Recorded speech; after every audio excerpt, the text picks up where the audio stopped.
Aloha.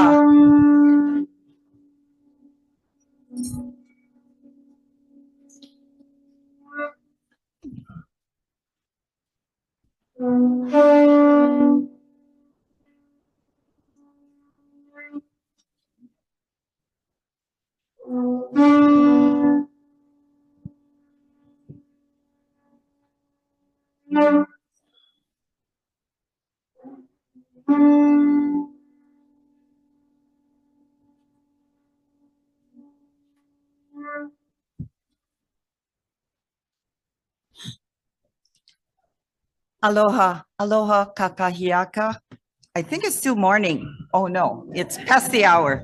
It's only because my flight was delayed, but I just want to do a housekeeping measure this morning. We'd like to welcome all of you to the Water and Land Committee and the Hawaiian Affairs Committee informational briefing regarding honoring Hawaiian cultural protocols for today, May 28, 2024. This meeting is being streamed live on YouTube. You will find links to the viewing options on the legislature's website. Ola ikaha, ola ikawai, ola ikai, Hawai'i, Hawai'i, Hawai'i.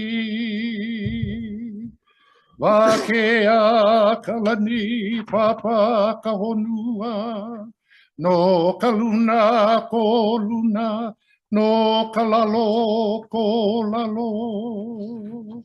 Ho'oku kalani kawahine, haloa ke kalo, haloa ke kanaka, haloa ka koe. O ka pono no ia e, o ka pono Hawai'i ne.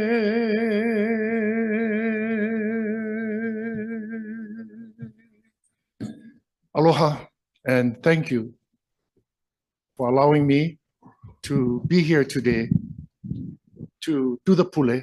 And what I'd like to do is explain the pule, and within the words of the pule and its explanation, be able to reflect on protocol, culture, and tradition.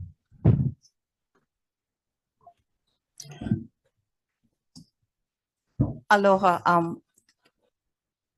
Kawai Kapu, just for those listening audience out in Zoom land, I do want to introduce the Hawaiian cultural practitioner, Kawai Kapua Okalani Hewitt, and representing as well the advisory committee of the Aha Moku.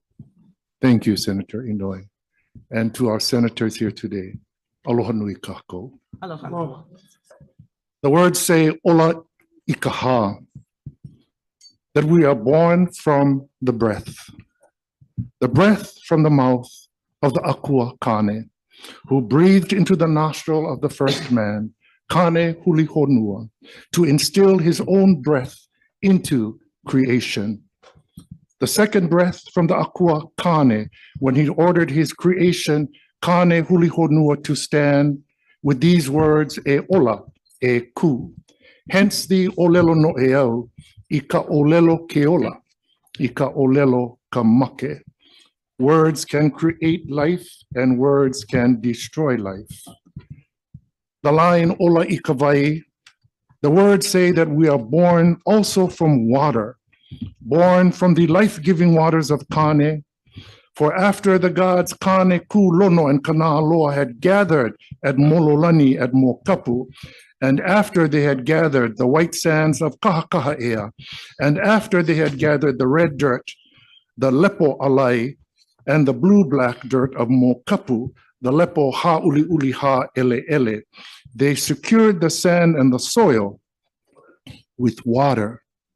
That water came from the mouth of the Akua Kane. Kane Huli Honua is the first man that they created. Ola Ika'i, the words say that we are born from the E of Kalani Nui Amamau, and the great genealogy chant known as the Kumulipo. Kane ia vai ololi o kawahine ia vai olola. From Kane, the narrow waters, from Wahine, the broad waters. Born from the Vaiha, the breath of the waters, as they came together in creation, the conception of life. Born from the Hapai, the gestation period within the womb of Wahine, as a child is cared for and nurtured within the sac of the amniotic fluid. Born from the Hanau, when the amniotic fluid breaks, Kaheakawai Ula, and the contractions, the Kokohi, that announces the birth of the child. And then the Hanai, the nurturing of the child at the Vayu of its Makuahine. This, the pono, or the protocol of life and our existence through kupuna. Wakea kalani papa kahonua, no kaluna ko luna no kalalo ko lalo. A reflection of the pairing of the sky father and the earth mother as components that create life and perpetuate life, and their pilina or connections to all living things. There is an order to everything, and that order is known as pono. There is a way to open, there is a way to close. The pono is our way and our culture. To circumvent the pono is to circumvent the culture and the traditions of our kupuna and their living descendants. We exist with these connections, and these connections are our spiritual strength, our mental strength, and our physical strengths. To exist without this order, to exist without the connection to the pono, is to be non-existent. Ho'ohoku kalani kawahine haloa ke kalo haloa ke kanaka. The great ancestress Ho'ohoku kalani gave birth to the two haloa. Haloa ke kalo, who provided sustenance for our people through his manifestation, kinolau, as the kalo, our poi. Haloa ke kanaka, who became the father of the people and perpetuated the race, or the lahui Hawai'i. And this pono sets the precedence of the order and the rank of kupuna in the tradition of pono connected to our ancient kupuna and our inherent kuleana. O ka pono no ia e ka pono o Hawai'i nei. It is always the kuleana of kupuna to do the pule, as they are forever linked to their ancestors. They are the physical embodiment of their ancestors. They speak in the olelo kupuna, the language inherited from the mouth of their kupuna, being raised and enlightened and nurtured by them. The kupuna serve as the intermediary between the world of the living and the aumakua and the akua. They are the ones that will receive the akaku, the vision, the moi uhane, the dream, the ho'ailona, omens or natural phenomena, and the ulaleo, or the spirit voice. Their greatest inheritance through kuleana is ho'oponopono, to put things back into the proper order of pono. With their acquired experiential knowledge in traditional ho'oponopono, the kupuna of a family sit as the haku, or the kahu, and symbolically represent every kupuna of that lineage and that family. They conduct the ho'oponopono, and they will discern the best possible outcome for the ohana through the ho'oponopono process.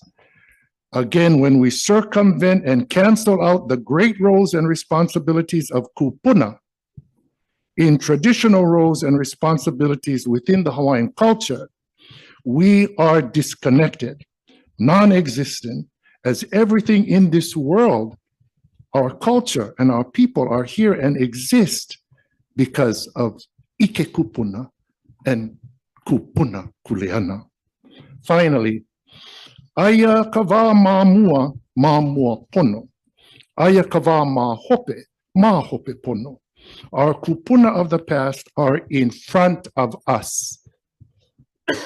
And they have been placed there according to the pono to lead us, to guide us, to teach us. They have set the way for us. And we, in this ao huli huli, need to remember we have inherent kuleana to follow them. The past is behind us. It is yet to be lived. It is all the generations that will follow us, that will follow our lead, our wisdom, our guidance, and our enlightenment. The cycle of pono, the cycle of life will continue as we move forward, always guided by our ancestors. In conclusion, in order to be connected to kupuna, we must follow their legacy. Respectfully submitted, kawai kapu o kalani, kalani nui I ama mau hiwet. Thank you. Mahalo.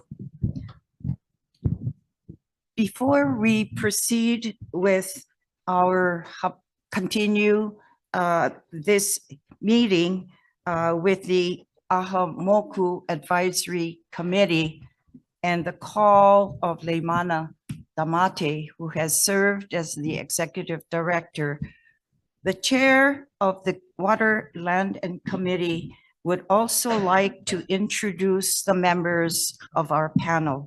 I am Senator Lorraine Rodero Inoue from the Senate District 1, Chair of the Water and Land Committee, and we're very honored to be able to have the presence of my colleague, Senator Maile Shimabukuro, who's taking the time. Tomorrow will be her last day as the senator for her district, and we certainly appreciate her presence. And this is from all of us, the Committee on Water and Land, and our Hawaiian caucus here as well. Maile, we appreciate your presence.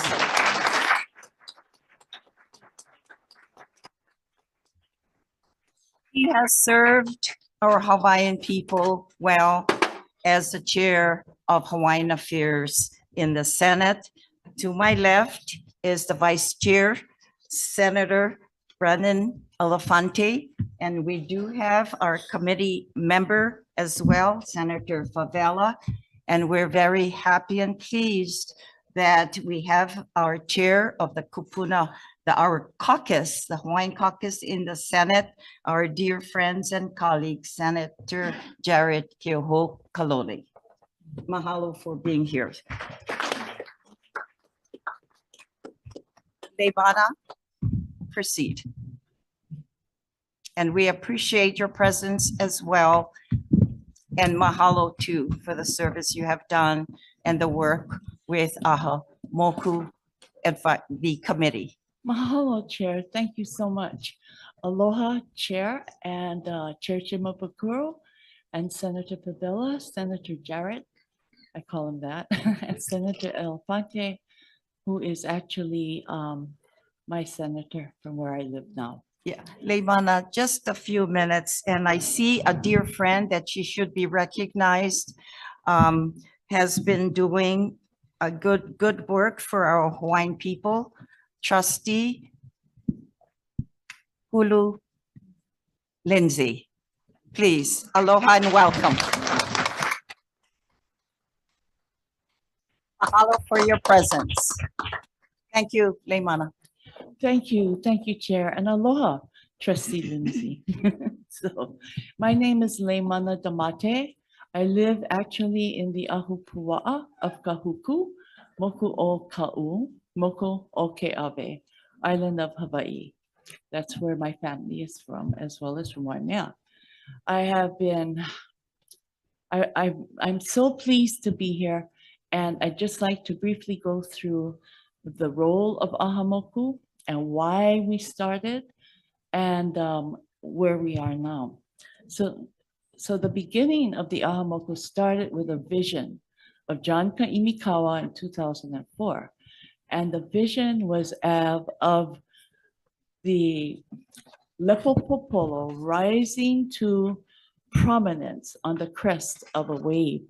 What the interpretation was that the Maka'ainana, the common people of Hawaii, had to start looking at working on the sustainability of their natural and cultural resources. So there were 5 founders. And I say this because each one knew in the Hawaiian way that when you had to put together something of this magnitude, there had to be a balance, and they had to be willing to pay the balance. John Kaimikawa was one from Makakao in Waipahu, no, in the Ewa Moku. And then John Keola Lake from Oahu, and Keali Itawa from Maui, and Maui Molokai and Lanai, and then Kimokeo Kapalihua from Kauai and Niihau. The last one was Kawaikapu Okalani Hewitt. Now, when I say they paid the price, John Kaimikawa died on the very day that he had the structure of Aha Moku in his hands in 2007 to give to me. So he paid the ultimate price. Keola Lake had a stroke. They all knew they were all going to get sick. Keali Itawa as well. And this is the Hawaiian way of balancing. The only 2 that were really left, Keali Itawa just passed away this past February. But Kimokeo stopped and went on to a new life. And then Kawaikapu Okalani Hewitt was the one that did the translations of the sustainability practice from the 9th century and brought it forward. So that's where the Aha Moku structure comes from. So he already went through the foundation of Aha Moku. I would just like to state what our mission is. Our mission is to bring the people, bring the voices of the Maka'ainana, bring the voices of the people forward to regarding sustainability to the attention of the policymakers. So when Aha Moku first became a law in 2007 by Governor Lingo, we had no implementation. In 2011, we went back to the drawing board and the people came together and created the structure. Now, Governor Abercrombie insisted that we come under the jurisdiction of OHA. And as much as we love OHA, I worked for OHA for 14 years, the kupuna said no. We had to be connected to an agency that had regulatory policies. Our people's voices had to come forward where they could make a difference in land and natural resources in policy. And so that's what we've been striving to do all these years. Governor Abercrombie did not like that, and he vetoed the bill and said, come back next year and work with OHA, and we did. And I would like to acknowledge Trustee Hulu Lindsay for helping us with that, because the very next year, we did come back and the governor signed the Aha Moku into law through Act 288, Session Laws Hawaii 2012. So that's in your handout. So I'm going to go forward a little bit. And forgive me for speaking fast, but I wanted to give enough time for everybody. The important part of this is that the voices of the people have to come from the people. So in your handouts, you have the authors of the Hawaii State Aha Moku and how many from each island participated. And they were all kupuna, all practitioners, all experts in many different disciplines. And they came together and they created the Aha Moku bill. And I'll just go over to let you know what that is. It's the integration of a traditional land-ocean sustainability system with contemporary government policy. The important thing is kupuna practitioners saw the need for practical conservation and protection of their ecosystem and their environment in their places. The state of Hawaii had laws, DLNR had laws, that one law would cover the entire state. Our people could not accept that. They didn't think it was working towards sustainability. They needed to focus more on their own lands and their own aina. So the Aha Moku system signed into law by Governor Abercrombie in 2012. Act 288 has 6 mandates that Aha Moku has to follow. One is to integrate Native Hawaiian resource management practices with Western practices in each moku. And then to identify a comprehensive set of Native Hawaiian practices for natural culture resource management that is site specific. So you see, this is already changing from what the state originally had. The third is fostering understanding of practical use of Native Hawaiian resource expertise. And this ties back into what Kapu was talking about, why it's important for people to connect with kupuna because they have that expertise. Sustain the state's marine, land, cultural, agricultural, and natural resources. That's a big order for our people, you know. But we are able to do that because our people are speaking and coming forward. Finally, then providing education to everyone on what Aha Moku is. So that came from what I call the Pai'aina summary, which you have before you. That's a listing of every single ahupua'a, traditional ahupua'a and moku on the mokupuni in the Pai'aina, in the whole state. There are 606 ahupua'a, 46 moku, 8 islands. And each ahupua'a has their own family and their own generational knowledge of their own place. And that's what we respect.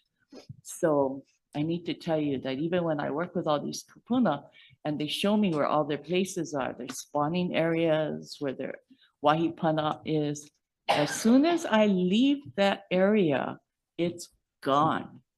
I don't take notes because that knowledge is not for me to keep. It belongs to the families of that place. So whenever we give testimony on any of these issues, you notice that I don't speak usually. I bring the people from that place forward and they speak for themselves. So I'd like to just give you quickly the Aha Moku definition of natural and cultural resources because that issue has come up. And so natural resources is the physical use of the ecosystem and environment of a specific place based on traditional ike, resulting in sustainability of these resources. Cultural resources is the generational and traditional knowledge of spiritual connections and practices to a place held within the knowledge of a living kupuna. At this point, I'd like to just step away for a moment and introduce Kaniali'i Williams, who has worked on the entire history of Mauna Ala for this committee. Leimana, Yes. before we continue, I do see some members of Aha Moku that were confirmed last year, and I thought I saw Auntie Rocky. So will you, all the members of the present Aha Moku Commission, will you please rise, and we appreciate your presence.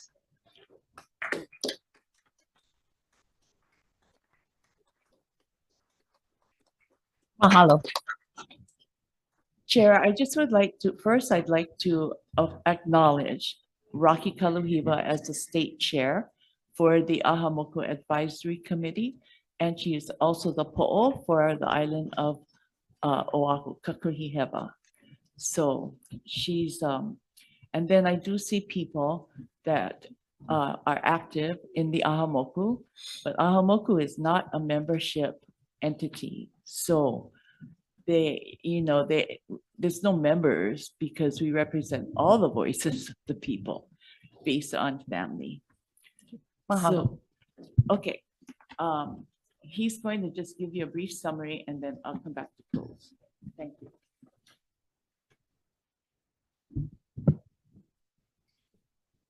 Aloha mai kākou. Aloha. My name is Terrell James Kaneali'i Keikio Ka'aina Williams. I'm speaking in my capacity as the volunteer executive assistant for the Hawaii State Aha Moku. Just to share, it's not an exhaustive timeline of the history of Mauna Ala, but I think it's a good enough to catch a lot of folks up to speed for the issues that need to be discussed. So the title of this presentation, and I believe there's a slide, oh, perfect, is Onauna Napuari'i i Mauna Ala, historical timeline of Mauna Ala from 1795 to 2024. Next slide, please.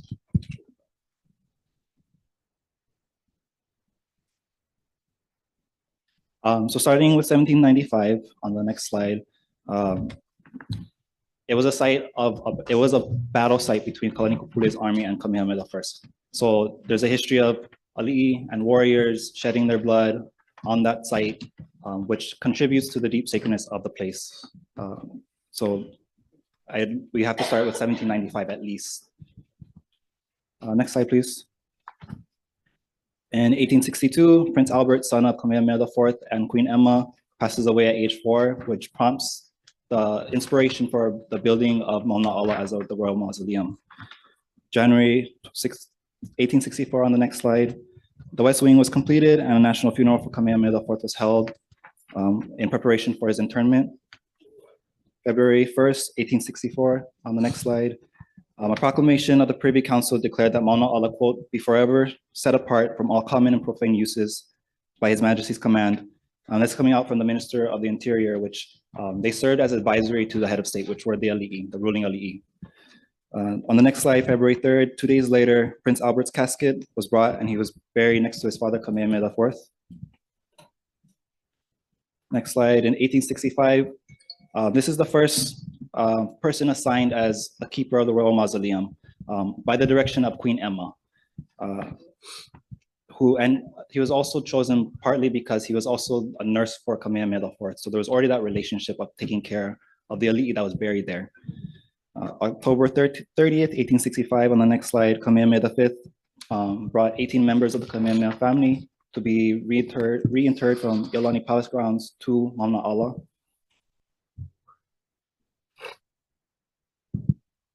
July 10th, 1873, the next caretaker as the keeper of mausoleum was Keoua.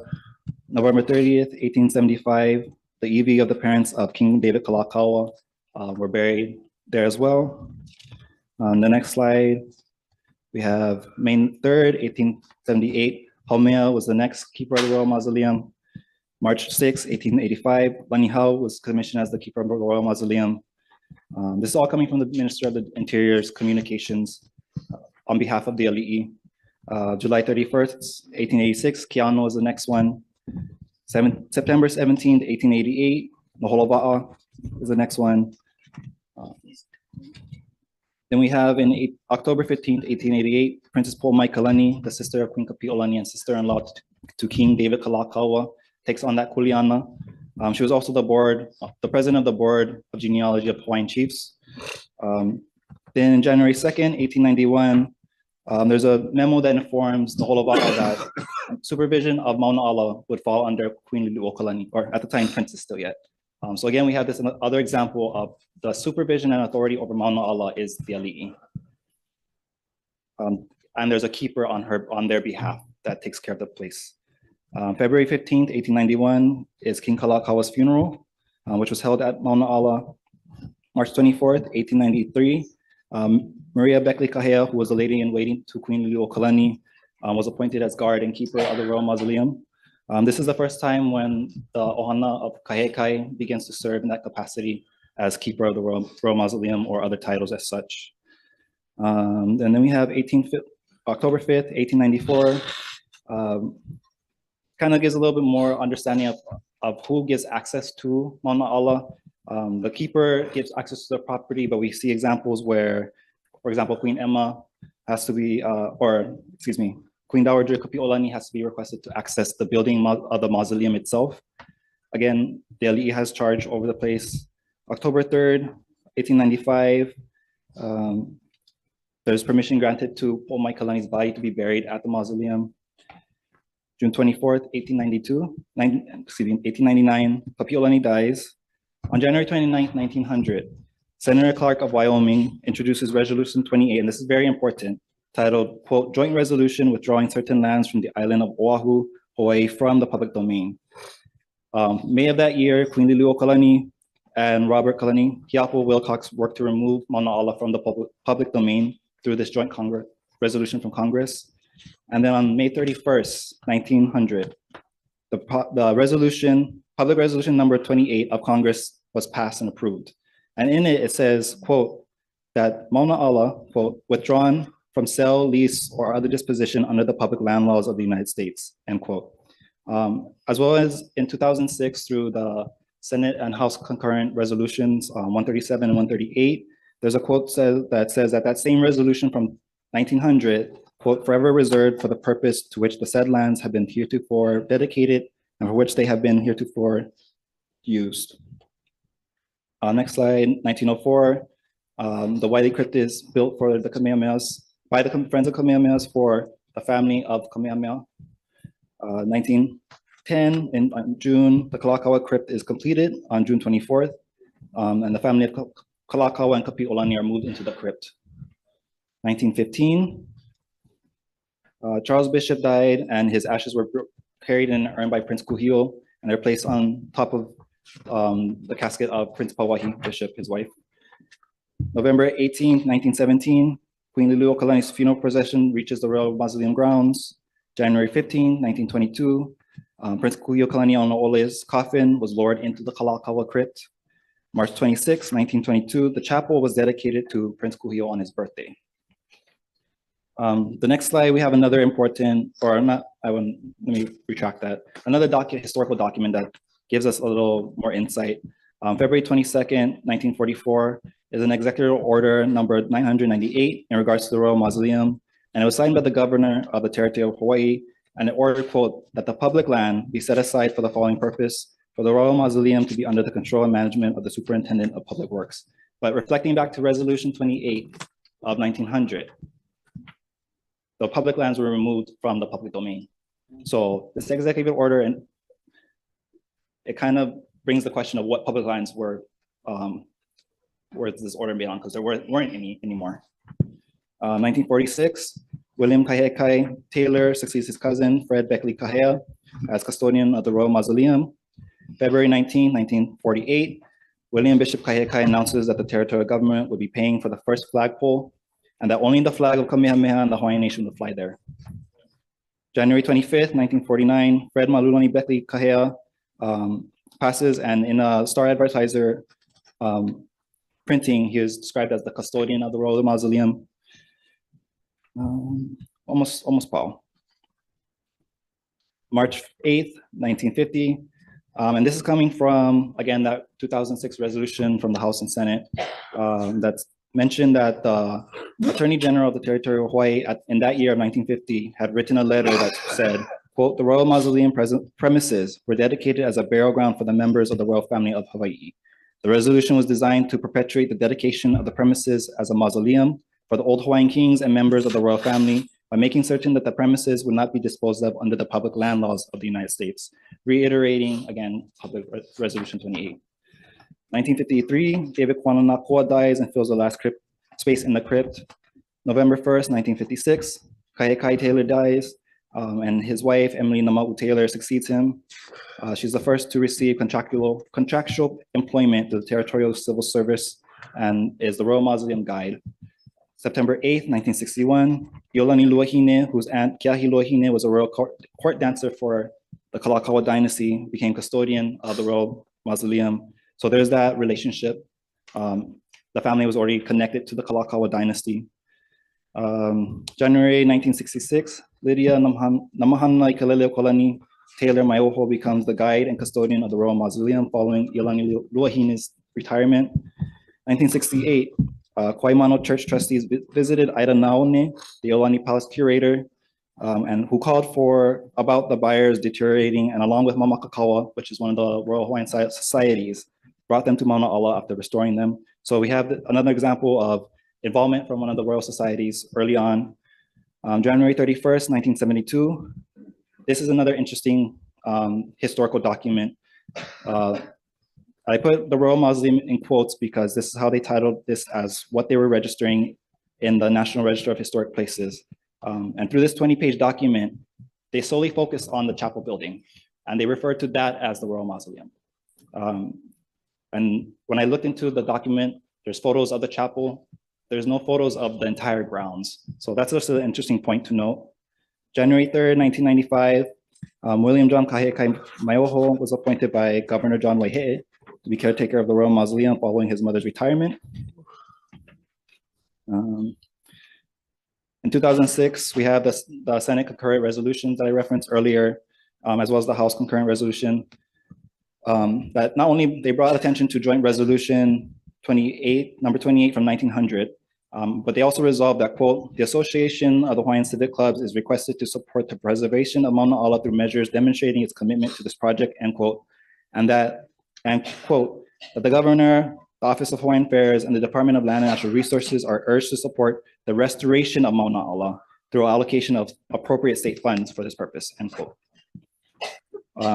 And then September 27, 2013, there's this Board of Land and Natural Resources document. It's 23 pages, titled, quote, request authorization for the Department of Land and Natural Resources to enter into a memorandum of understanding with the Lunalilo Trust, Queen Liliuokalani Trust, Queen's Health System trustees of the estate of Bernice Pauahi Bishop, Charles Reed Bishop Trust, and Abigail K.K. Kawananakua Foundation for the purpose of maintaining, renovating, and repairing the Royal Mausoleum at Mauna Ala, Nu'uanu, Oahu.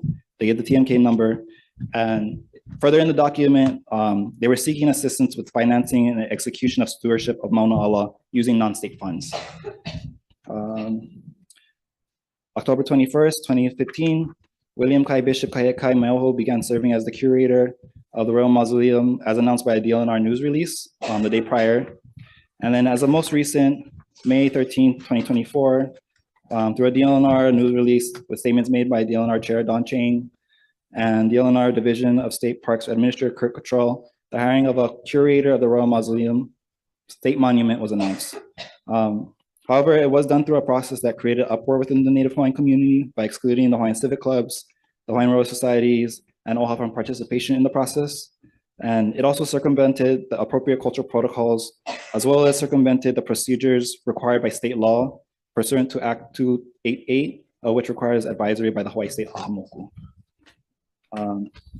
So in closing, like I said, this was just, it wasn't an exhaustive timeline. There's definitely more that could be included.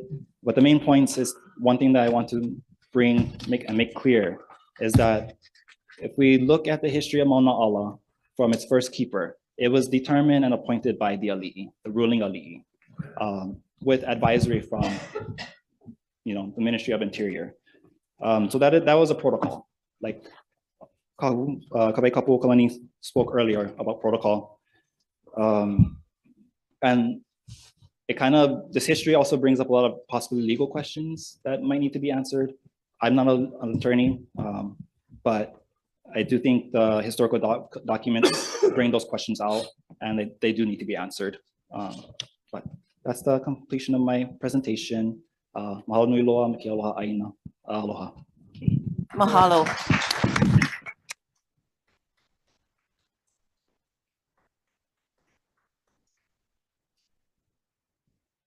Aloha mai kako, Raki Kaluhipa.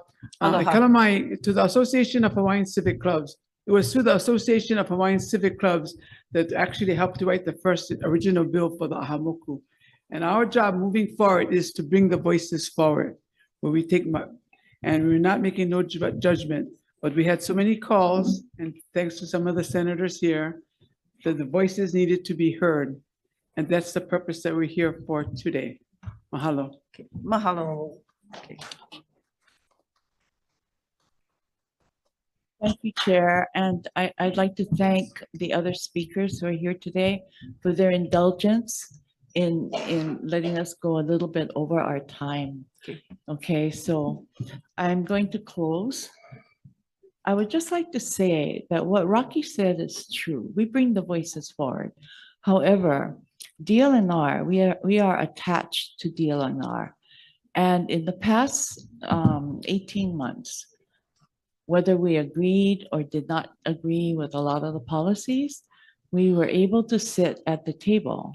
I was able to attend all the administrative meetings and have access to the different divisions. The land board, a member of who's here today, has always been extremely welcoming.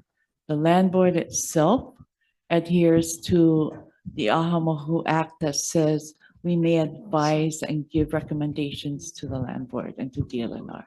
So with that said, I would like to sincerely thank you and the committee for allowing us to speak today, and to thank all of my people here for their indulgence in listening to this. Mahalo nui loa. Mahalo, Leimana. Leimana, we're up here and we're trying to look at everyone's face. Did you mention that a member of the board is here? Yes. Yes, I did. Who is here? Right here, land board member Amy. Oh, Amy Barnes. Barnes. Amy Barnes, please rise, and she's the Oahu Yes. board member. Mahalo for your work as well. At Thank this you. time, it gives me a great pleasure to call on the Office of Hawaiian Affairs.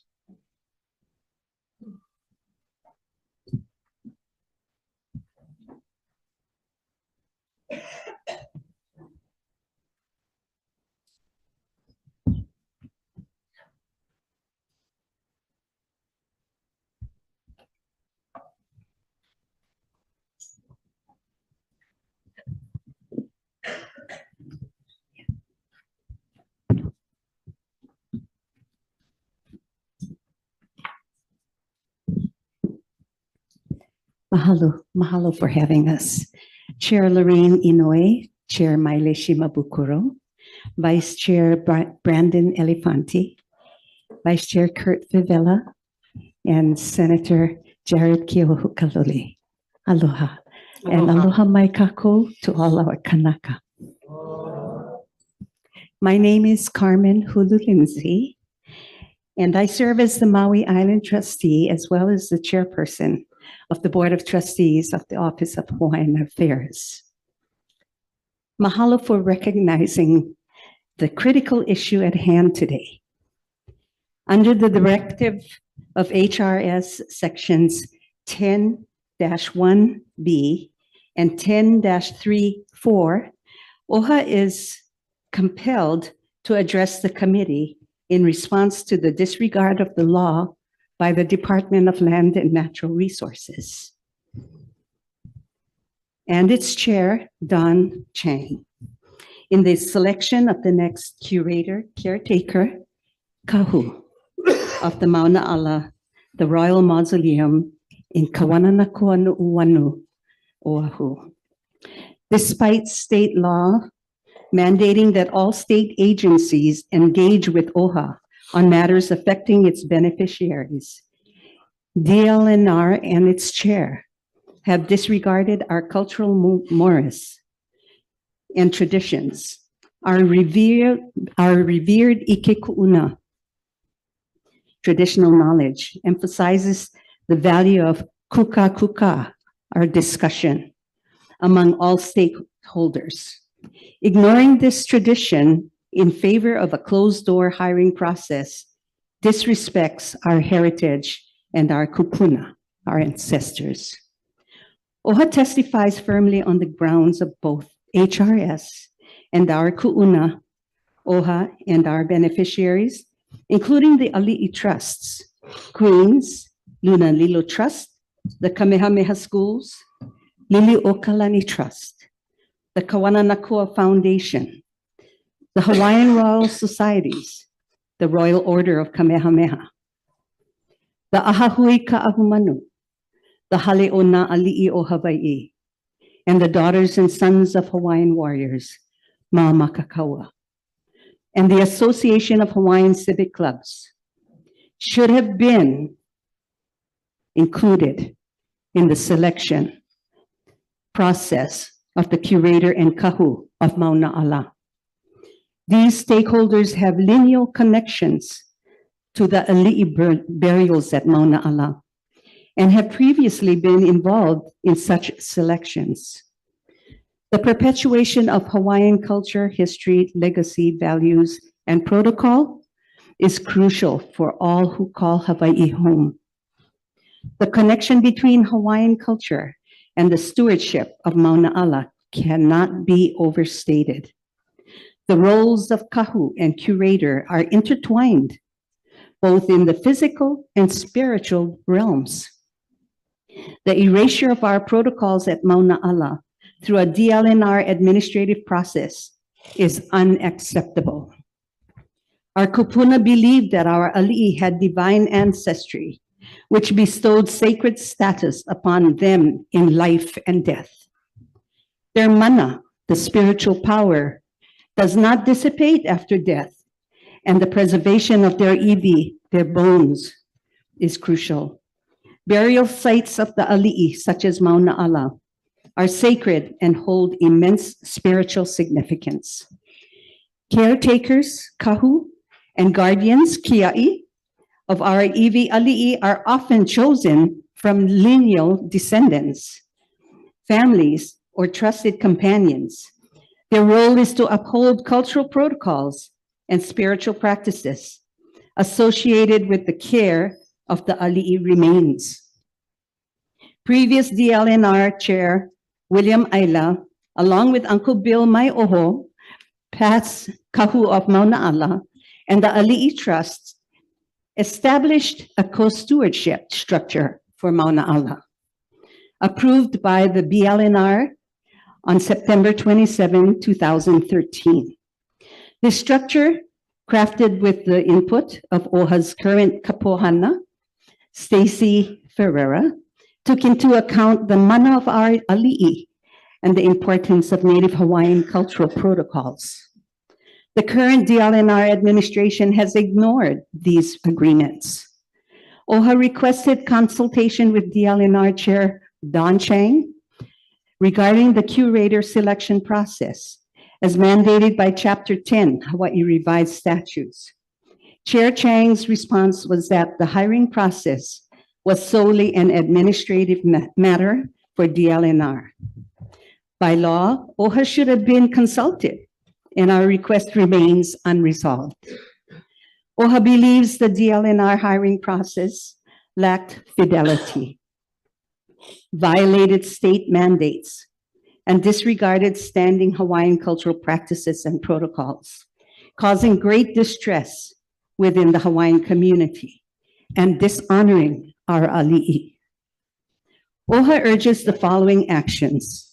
Number one, rescind the recent hiring of the curator of Mauna Ala and recall the hiring procedures related to the curator of Mauna Ala. Number two, reinitiate the vacancy announcement and establish a screening committee with representatives from DLNR, ali'i trusts, Royal Societies, Association of Hawaiian Civic Clubs, and the Office of Hawaiian Affairs. Number three, hold a legislative hearing to address DLNR's lack of engagement with Mauna Ala stakeholders.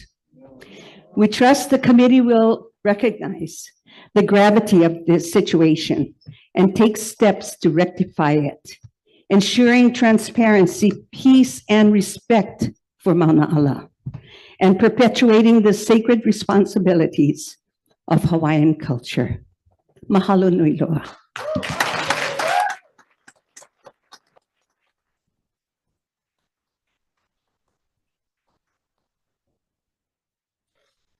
Mahalo, Trustee Lindsay.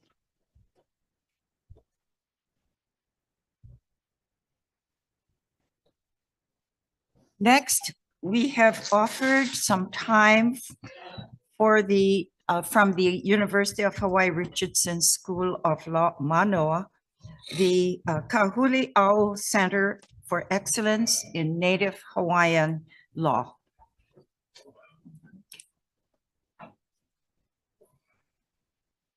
Aloha and mahalo for being here as well. Introduce yourself.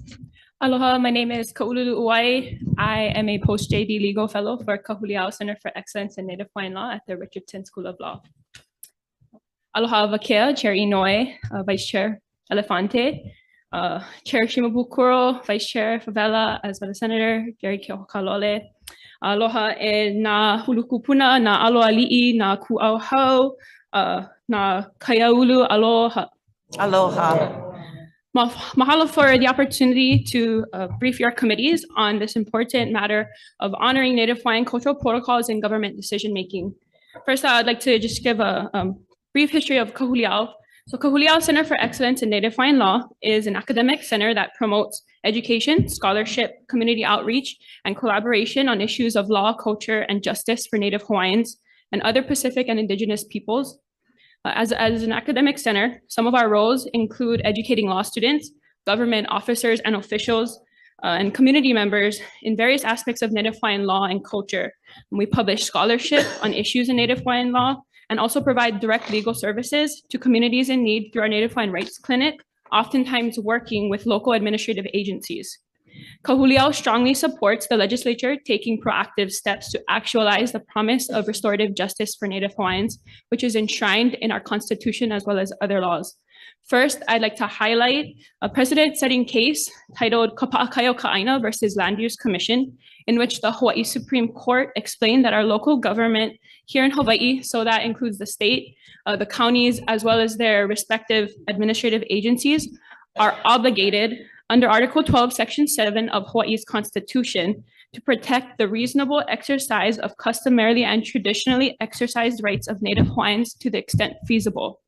This fiduciary duty extends to all facets of decision-making, including the selection of agency positions that, by nature, require special expertise in Native Hawaiian tradition and custom. The values expressed in the Kapa'akai case also reinforce the Aloha Spirit Law, codified as Hawaii Revised Statute, Section 5-7.5, which is underpinned by the recognition that Native Hawaiian culture plays a vital role in the preservation of Hawaii's Aloha Spirit. So through this case, Kapa'akai, our highest court reiterated restorative justice principles that already exist but have not been fully actualized on the ground by our government. So all of this to say, the law is clear that it calls on all branches of government, not just agencies like the Office of Hawaiian Affairs, but all branches, to promote and protect Native Hawaiian cultural beliefs, practices, and resources. And while the recent selection of a new curator for Mauna Ala appears to have failed to honor traditional protocols, as we heard, there are other similar examples.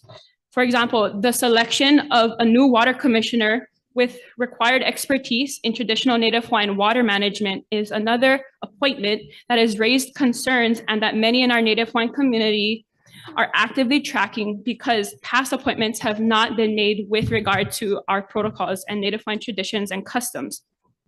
And while no one has been named yet for this position, from what information has become available, the nominating committee for this specialized seat did not contain any experts on cultural practices or cultural practitioners in traditional Native Hawaiian water management, which is very concerning.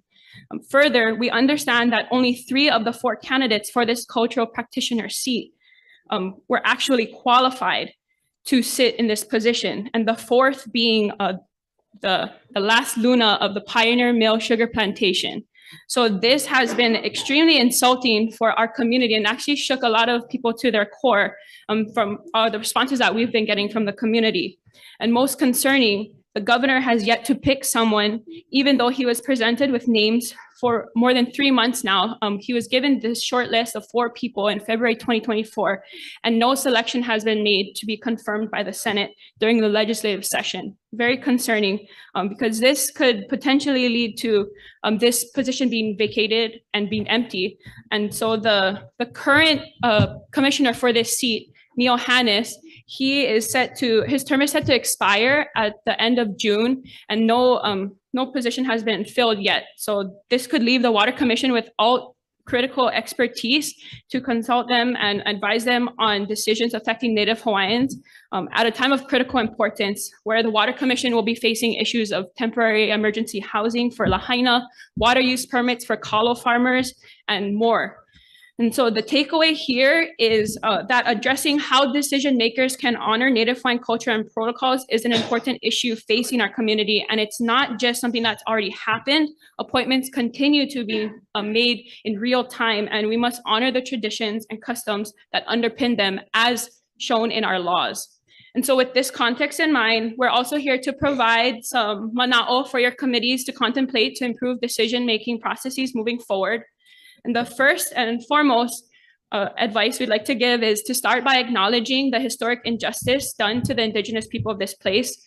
So that means understanding the true history of the Native Hawaiian people and how many of the harms done to us have not yet been adequately addressed, despite the numerous laws in place meant to redress them. And acknowledging and internalizing these injustices and protections in place can really help decision makers to understand that restorative justice is not just the right thing to do or pono, it's actually a kuleana or fiduciary duty that our state and counties must undertake to fulfill their obligations to Native Hawaiians and the Native Hawaiian people. And other critical questions to ask are, how will a particular process or decision aid in harming or healing Native Hawaiians? And this calls for all decision makers to look beyond the surface of a decision or process. So in the case of making appointments for positions such as the Mauna Ala curator or the Water Commission practitioner seat, decision makers should inquire about the specific values and practices that underlie the appointment, whether those being considered meet the qualifications, and whether those deciding the appointments themselves are qualified to evaluate an individual's expertise for this position. And in cases where those tasked with selecting a candidate do not have the expertise, they should be replaced with those qualified to make such decisions, or at the very least, consult those with the appropriate knowledge and expertise to help make a decision. Last, and perhaps most important, a lot of process is about the appearance of process. And so decisions that lack the qualities I mentioned earlier fail to demonstrate a good faith effort to promote true process. And this leads to the erosion of faith in our government and further harms Native Hawaiians, as we heard Trustee Lindsay. And this just rubs salt in an unhealed wound, so to speak. So it's imperative that decisions be made with a sincere commitment to process that accounts for how government can uphold its fiduciary duty to Native Hawaiians. So doing so will only bolster rather than undermine agencies' credibility and the government's credibility, leading to better working relations and trust with our Native Hawaiian community. So it would be a win-win for all. And please keep in mind, I want to underscore this, that what's good for Native Hawaiians is good for Hawai'i, period. And ultimately, the goal should be restorative justice for Native Hawaiians, using every opportunity to achieve this. I just want to reiterate again, it is a fiduciary duty of all branches of government, executive, and then you have the judiciary, right? And then yourself, lawmakers.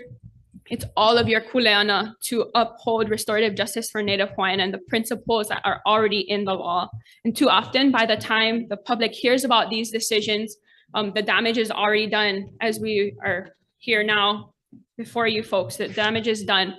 But we have a chance to forge a better path forward, and that's starting today. So I just want to mahalo Senator Inouye for inviting us to think critically about this important topic off session, so we can make improvements and positive change on a going forward basis. And that should lead to healing for Native Hawaiians and a more just Hawai'i. Mahalo for the opportunity to share. I'm available for questions if you have any, but again, mahalo. Mahalo.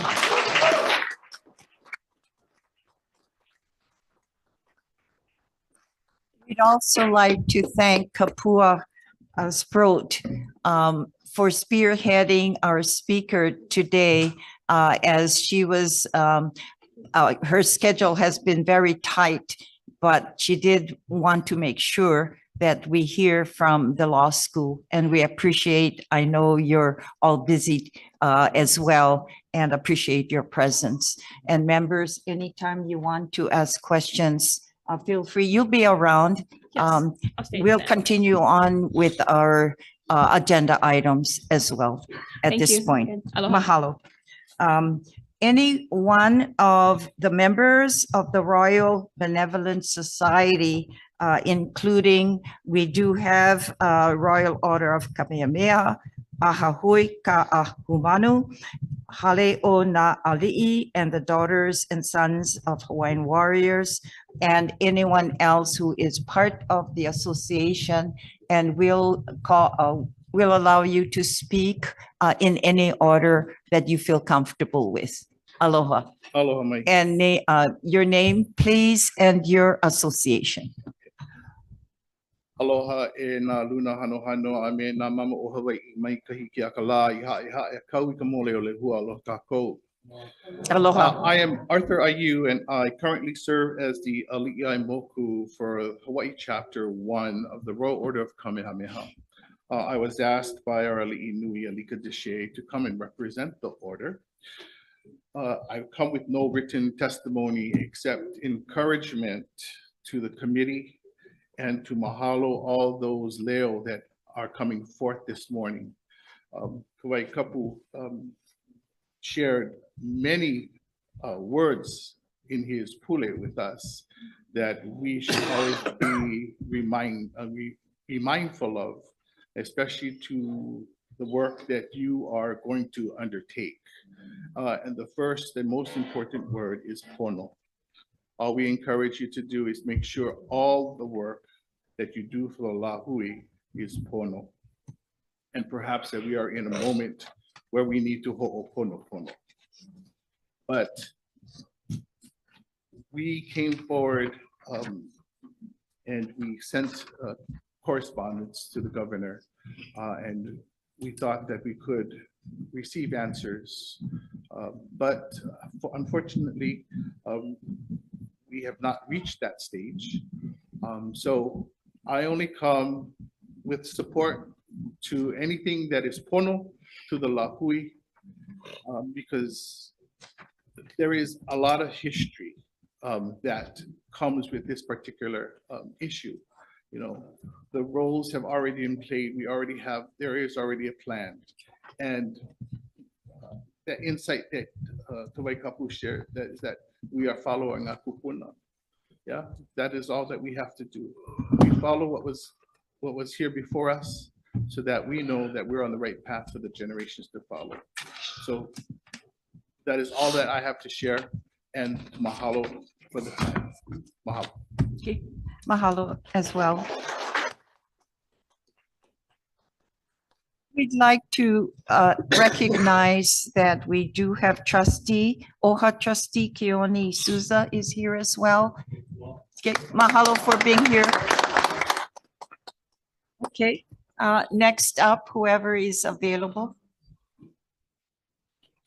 And mahalo for your attendance. We appreciate it. Aloha. Aloha. Aloha, everyone. Senator Inoue, Chair, Senator Elefante, Vice Chair, Senator Shimabukuro, Chair, Senator Favela, Vice Chair. I am Pauline Nakuolani Namuo, Telekekena of Ahahui Ka'ahumanu, Chapter 1, Honolulu, Island of Oahu, Mother Chapter of all statewide chapters in Waimea, Hilo, Kona, and Kohala on the Big Island, Wailuku and Hana on Maui, Molokai, and Kauai. Our presence here is to strongly support the selection of Dani Mauna Ala Hanua Pahukoa Chong as the 18th curator of Mauna Ala. Ms. Chong is a member in good standing of Ahahui Ka'ahumanu, and we are confident in her ability to serve with honor, dignity, and cultural excellence. We believe that the selection process was a thorough, thoughtful, culturally respectful process, and we honor that. We also know that Donnie was selected out of numerous qualified applicants.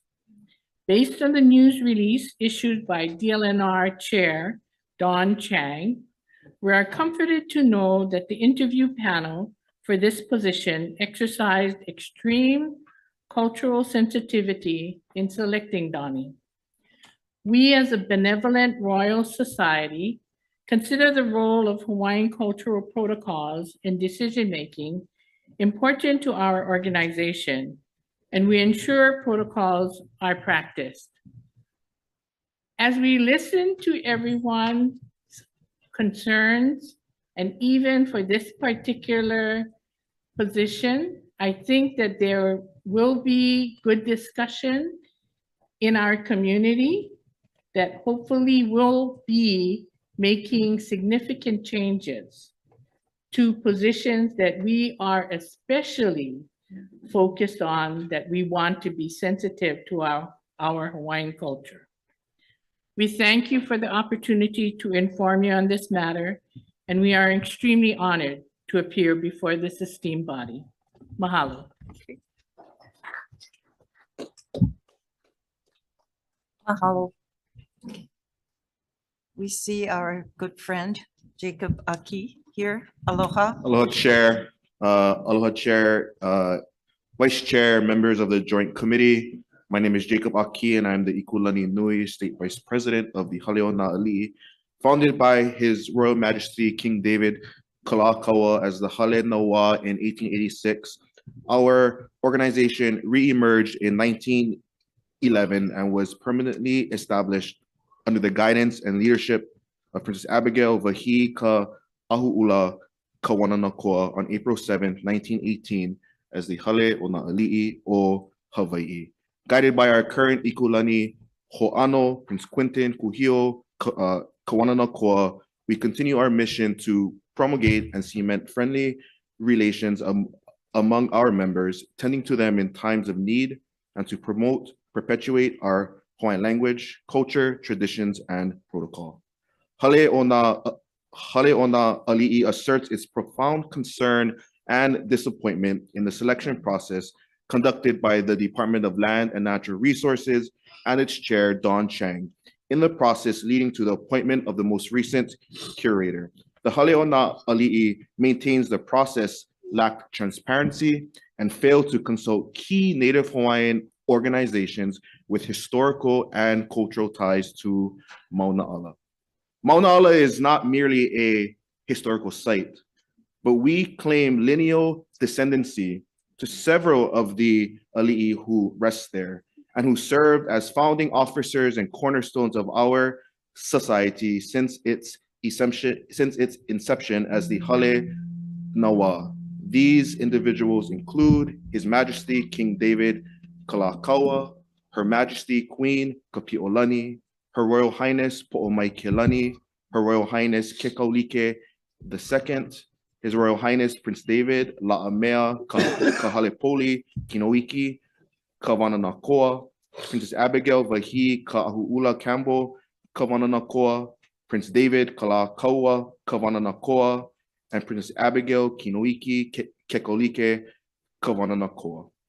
Hale o na Ali'i further asserts that it is the only Hawaiian royal society that has an unbroken link to Ali'i burial practices since the Hawaiian Kingdom, as we continue to exercise the same burial rites and rituals for our Ali'i since the Kingdom era. The same loina that were performed for Princess Abigail Kinoiki Kekolike Kawananakoa in 2023. Since at least 1956, in the selection of Mrs. Emily Taylor as curator, the curator's selection has involved consultation with organizations that are here today. These groups play a vital role in maintaining and honoring the kapu of Mauna Ala. Just because these engagements have not been prescribed and recorded in writing, it does not negate the engagement of these organizations. Hale o na Ali'i, as well as the Ahui Ali'i, have living members who are engaged in the past practice of consultation. Furthermore, even if the Ahui were not engaged as they were previously, one would think in the context of Nawai ho'i ka'ole o ke akamai. who would be so unwise as to ignore wisdom? The wisdom of doing what is right in the engagement of stakeholders in the selection of the curator of Mauna Ala. We are deeply troubled that our voices, legacies, and connections and kuleana were disregarded, ignored, and dishonored by the Department of Land and Natural Resources and its chair. Despite our repeated requests to participate, the state and DLNR proceeded without our input, undermining the cultural and historical kuleana passed down through our organizations. Some of these practices and traditions, DLNR cannot even claim to know. This oversight is a breach of culture protocol and disrespects the traditions that define the stewardship of Mauna Ala, affronting the dignity of our ali'i and our community. We have requested a discussion with Chair Chang on this selection process, but are disappointed that she has repeatedly declined to engage with us on this matter, citing that she cannot discuss state hiring process. Well, I do want to note that her own position as chair included community members and community consultation. We call upon Governor Josh Green to intervene and to ensure that our Native Hawaiian organizations are heard and respected, and call upon whatever mechanism this Senate committee has to finally hear the pleas of Mauna Ala stakeholders. The integrity of Mauna Ala must be preserved through genuine collaboration and respect for our traditions. As an organization with direct familial ties to this place, we applaud this joint committee and the State Senate for your concern and action here. Mahalo for the opportunity to share our thoughts, and I am available for any questions that this committee may have. Thank you. Mahalo, Dip.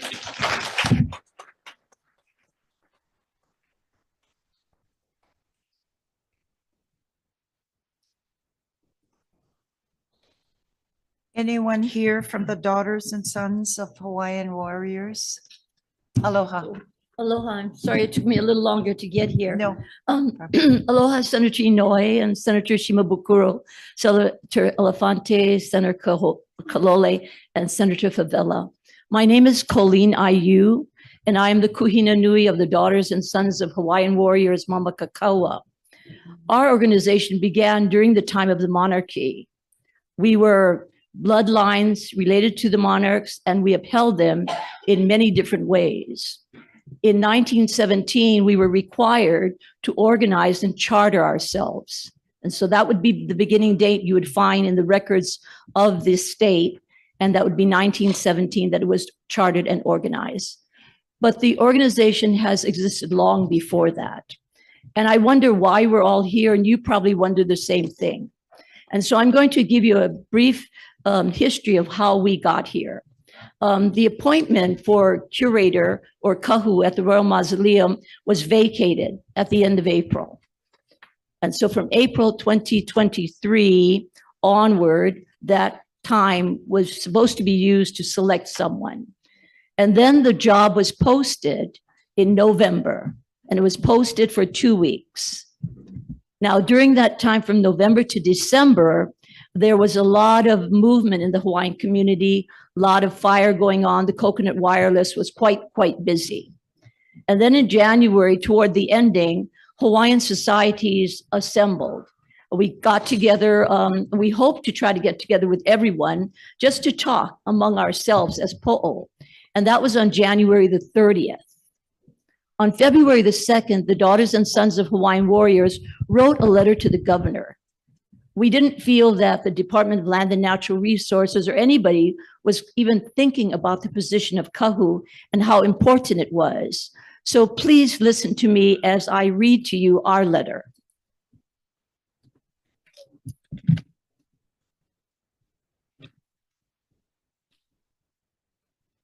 Our letter begins. Aloha Governor Green.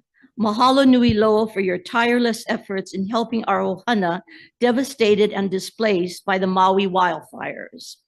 I have a few concerns about the non-civil service position posted, job number EX100228, from November 27th to December the 11th. We understand the above-mentioned position of Royal Mausoleum Curator of Mauna Ala will fill the vacancy left by Kai Maioho. I hope you will be able to answer some troubling concerns regarding the selection process and appointment of the next curator. Number one, were any Hawaiian organizations contacted to provide mana'o, especially during the period February 9th, 2015 to the present time, evaluating Kai Maioho and his termination or ending of his contract? The perception of our Hawaiian community suggests improprieties may have resulted since the termination of the past curator, whose position was granted upon a request implying legacy of name. Number two, as I review the Royal Mausoleum Curator position description, its primary purpose, knowledge of skills and abilities, and preferred experience with the Royal Mausoleum in its entirety as a traditionally and culturally important place, qualification of the highest regarding cultural knowledge, protocols, and practices, including language, should be the priority in selecting the curator. Number three, we were made aware of slander of applicants on social media and disapprove of any applicant who engages in such behavior. Above all, the curator of Mauna Ala should demonstrate aloha as we in Hawaii live and expound the word as defined by respected kupuna Pilahi Paki deceased. A, akahai, kindness to be expressed with tenderness. L, lokahi, unity to be expressed with harmony. O, olu olu, agreeable to be expressed with pleasantness. H, ha'a, humility to be expressed with modesty. A, ahunui, patience to be expressed with perseverance. HRS section 5-7.5, the aloha spirit. Number four, did the State Department of Land and Natural Resources allow, encourage, or support in any manner a future applicant to misrepresent him or herself as the successor curator kahu of Mauna Ala before the official replacement position was advertised? Was the DLNR aware if such misrepresentation had occurred? 5, as applications and resumes are often embellished, did the DLNR verify the information provided? The position of curator, caretaker of Nali'i is a most sacred responsibility. The Kanaka Maoli of this aina will no longer accept kapulu service. Number 6, we have been informed that the interviews will be conducted by current Hawaii state government employees only. If this is a non-service position, why the exclusion of representatives to attend and ho'olohe, listen? Is this the law? Can Hawaii be assured that these selected individuals have more than a casual understanding of the historical and cultural importance of this wahi kapu? The daughters and sons of the Hawaiian warriors Mama Kakaua spearheaded, organized, and rallied the Hawaiian community and the state of Hawaii to join in the project to restore the chapel at the Royal Mausoleum at Mauna Ala, which began under the state leadership of Governor John A. Burns and completed under Governor Ariyoshi. The project was a tremendous effort of millions of dollars and hundreds of thousands of donated hours and expertise. To this day, the restored chapel has been enjoyed for decades by Kama'aina and Malihini alike. Mahalo to the unwavering leadership of Kuhina Nui, Healani Doan, now deceased. Hence, the daughters and sons of the Hawaiian warriors Mama Kakaua feels more than a responsibility, but a kuleana to offer our mana'o on the upcoming interviews scheduled for February 5th and February 6th. Please understand the urgency of this letter. So that was sent on February 2nd, and I hand delivered that purposely. I received no response but I continued to call, and Bernie in the governor's office helped me. Finally, I did receive a call from Chair Chang asking me to call a specific number. I called it over the weekend, as she suggested, and it always went to a voicemail. Finally, she called me and said that she was going to now give me her personal cell number and I could reach her. I finally did. And we did speak, but we didn't speak about the business in my letter. She asked me to please send her a copy of it to her office. Now, this was about April 1 going into April 7. I tried to reach out to her, but she was undergoing surgery, and we spoke very briefly. And she said that after her surgery, she would try to arrange an appointment for me to meet with her. So that was very unsettling. And so we sent another letter to the governor, because the governor sent me a letter on May the 10th. And in the letter, he said he had instructed the Department of Land and Natural Resources to reach out and to communicate with us and to meet with us. So the Daughters and Sons of Hawaiian Warriors sent a letter May 23rd. Again, aloha, Governor Green.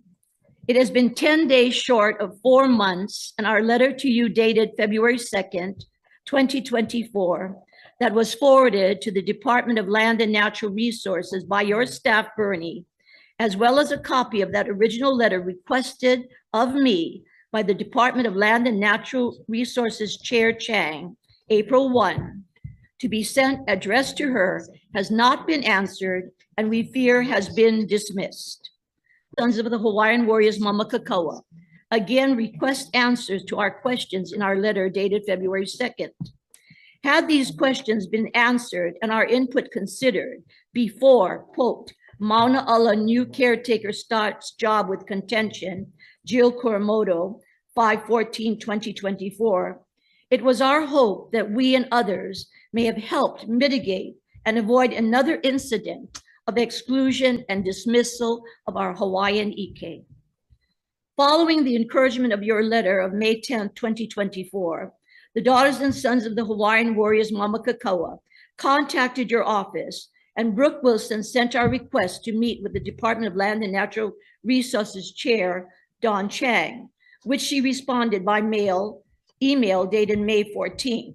I followed up with a phone call to Chair Chang on May 15th, requesting a private meeting between her and me.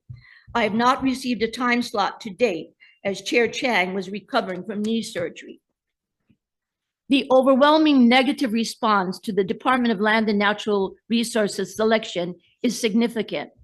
Conflicting public statements from the Department of Land and Natural Resources makes it extremely difficult for the Daughters and Sons of the Hawaiian Warriors Mamakakoa to affirm and celebrate this choice.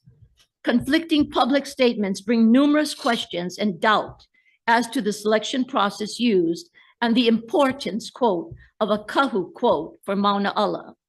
The public outcry of our Hawaiian community is deafening, and our organization is obliged to refuse another layer of administration and control over one of the last kuleana our ali'i expected us to uphold.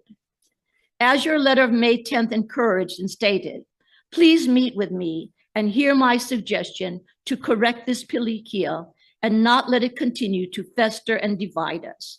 O wau no me ka ha'aha'a, Colleen Ayu, kuhina nui. Thank you.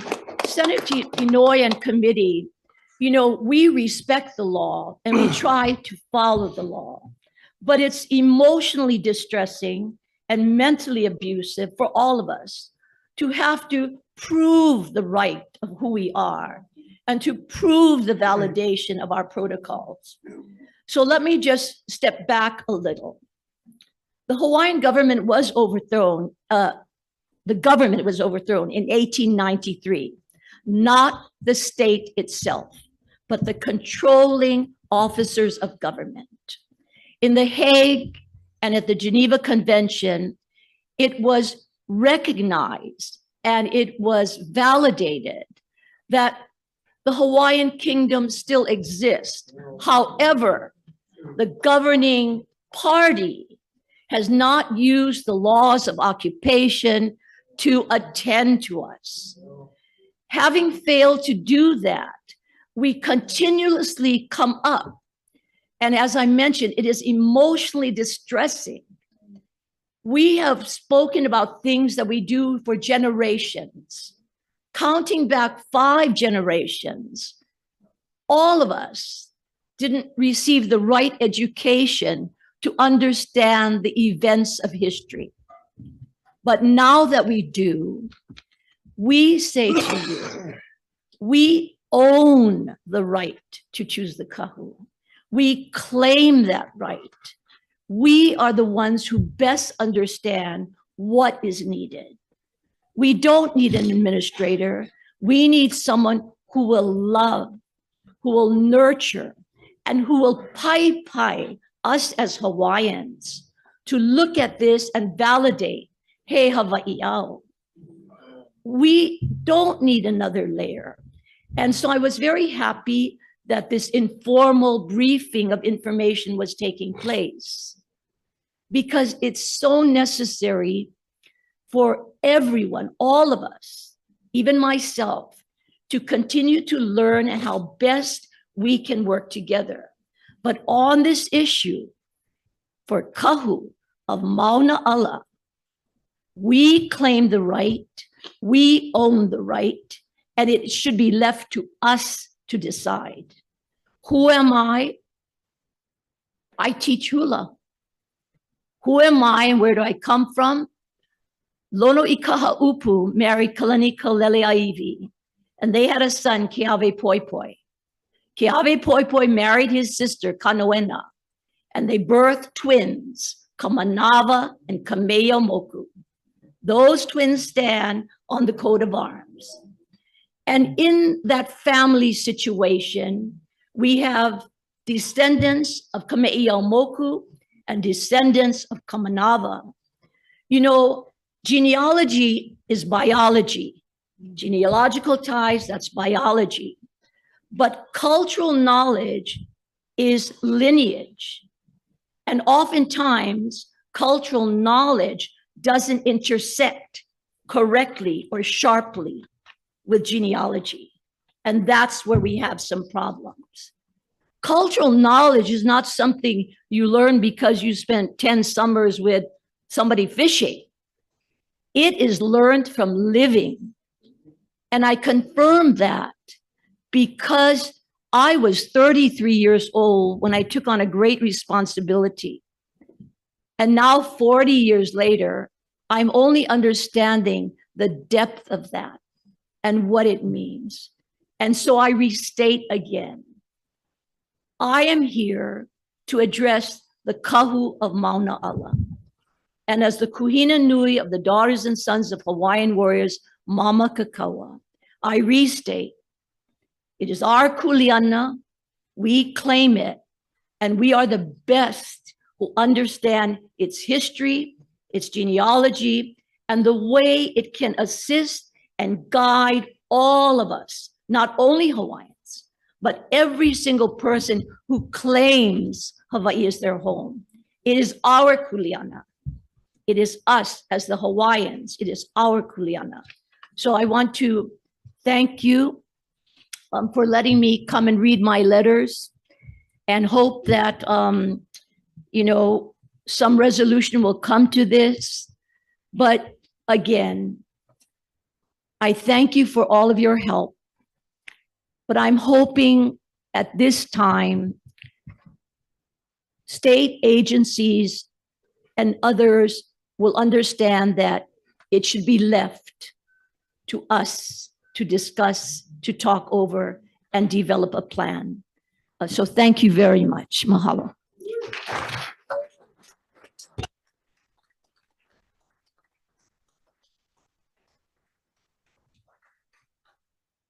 Mahalo, Colleen. The chair at this time for those speakers, we have Tammy, my office manager, is here too. If you will share your letters and your comments, the written ones, to our office. And if you can't do it today, contact our office as well. And for OHA, we'd like to have your Hulu's testimony as well, because it suggests some direction as well, and we appreciate that. At this time, we do have a representative of Ho'olulu, a descendant, please. And we mahalo for your presence here as well, taking time of your busy schedule.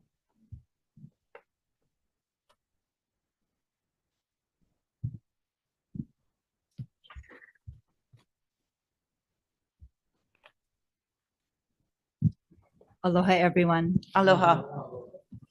I feel strange giving you my back. So aloha to all of you. My name is Mary Almaikalani Beckley Lawrence Gallagher. It is not our custom to share who we are publicly, but the recent events compel me to be here. I've been so heartened by listening to everyone who has shared today, because we are all together on this. I stand before you representing my ohana, the lineal descendants of Ho'olulu, and the keepers, longtime keepers of the iwi at Mauna Ala. Mahalo to the Aha Moku fellow for giving us some background. I stand representing my family, but I want to make it clear that though we were selected to be the keepers of certain iwi, kupuna, we are not alone in our kuleana. And I think that that is important. Also, Mauna Ala is not the only resting place of very precious iwi. But I will focus on that because that is what I know. I want to mahalo Senators Inouye and Shimabukuro, all of the committee members here, and the staffers who work so hard to bring these informational hearings together. There's been a heavy breach of protocol at Mauna Ala. And it is incumbent upon all of us that this wrong be corrected. Today, we've heard from many about the broad ways we must protect our Native Hawaiian customary and traditional practices. And we have heard over and over again that it is not just our job, but it is the state's mandate to do so.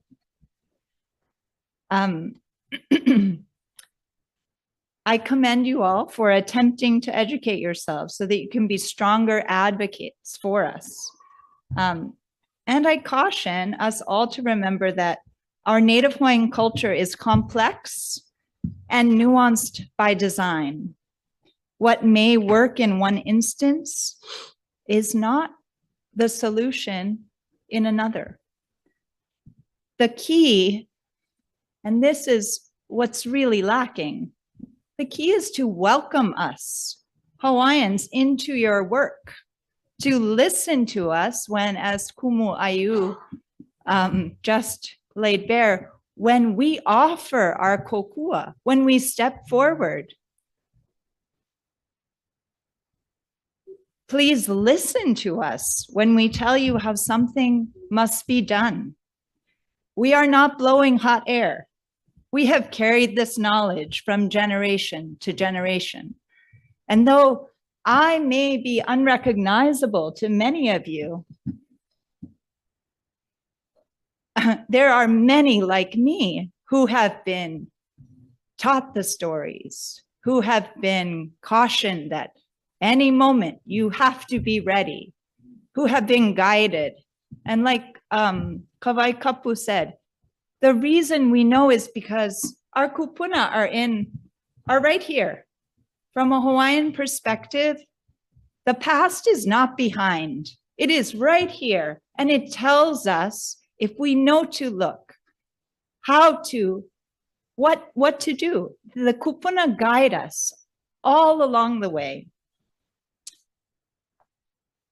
The recent breach of protocol at Mauna Ala was avoidable.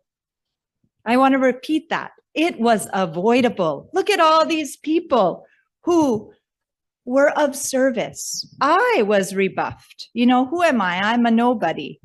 No, we all should be shown the respect and dignity. We all deserve that courtesy.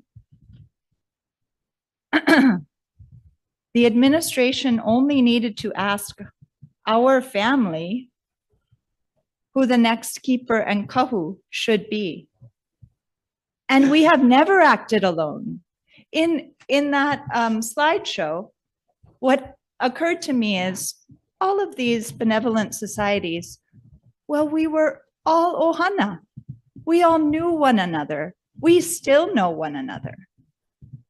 You know, we want to work together, but these politics position us against one another. That is not our way.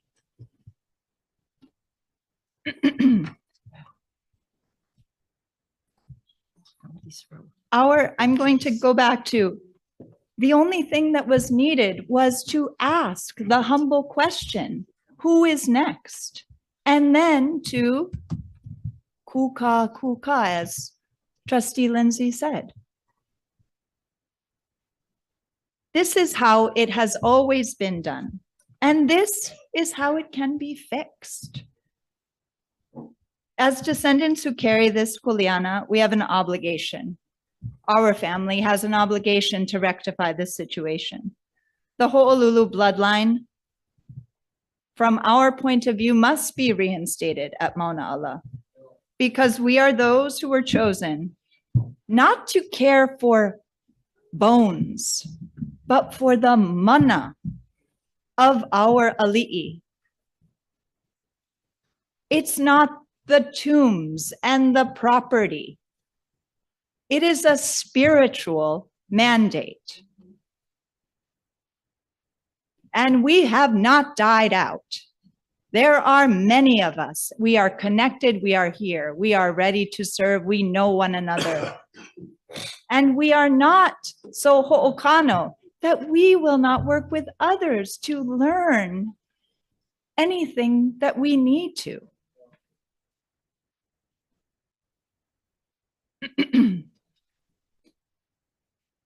It's not something that we can turn away from.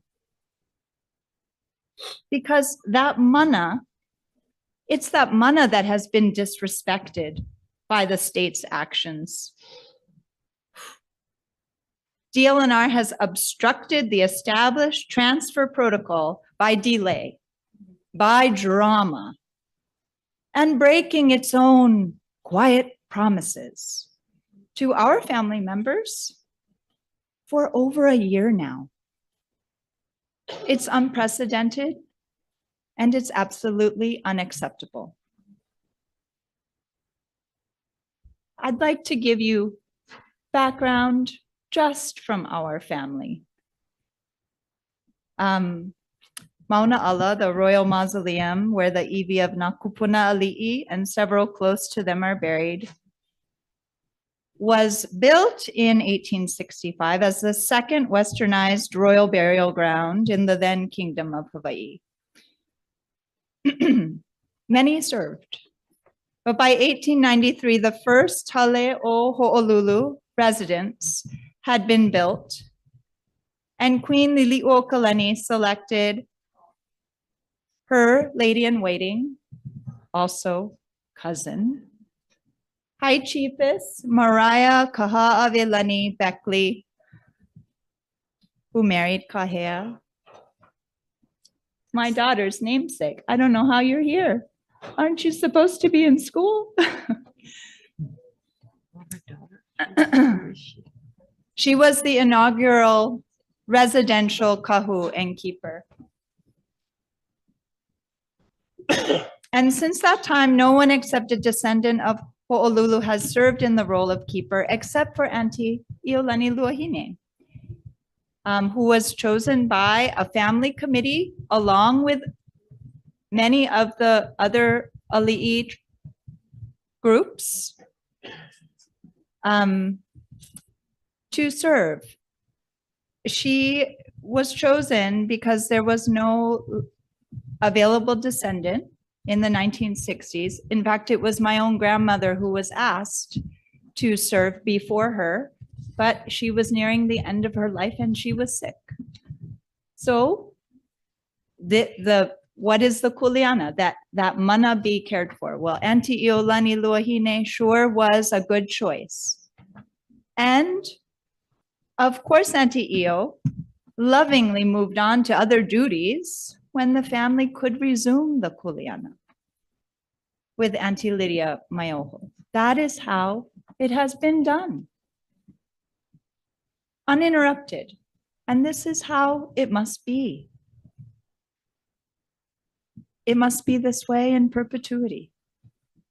The long-standing courtesy has been that the family is in charge of training, performing the duties, and succession planning at Mauna Ala in partnership with all of the good organizations that tend to the ali'i who rest there. When a transition is warranted, the family notifies the state of the next successor. The state takes care of the administrative logistics as a convenience. This kuleana to care for the mana of our ali'i was bestowed to us by Kamehameha himself. Because, why? Because we are ohana.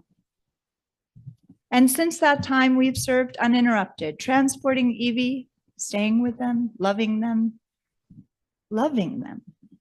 and keeping them safe across many islands, through many generations, and many changing tides.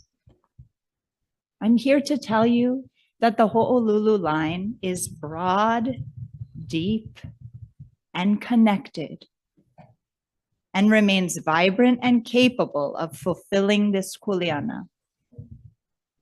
We have been working behind the scenes to support our next keeper based on the collective family principles that guide our role, just as we always have, in good faith that the state would follow historical precedent and the wishes of the ali'i who are laid to rest at Mauna Ala. DLNR, in moving forward against all historical precedent, has attempted to sever the spiritual link between the ali'i and their ohana, who are their perpetual keepers. That is not possible. But you have really bungled it. We've chosen the dignified and peaceful route.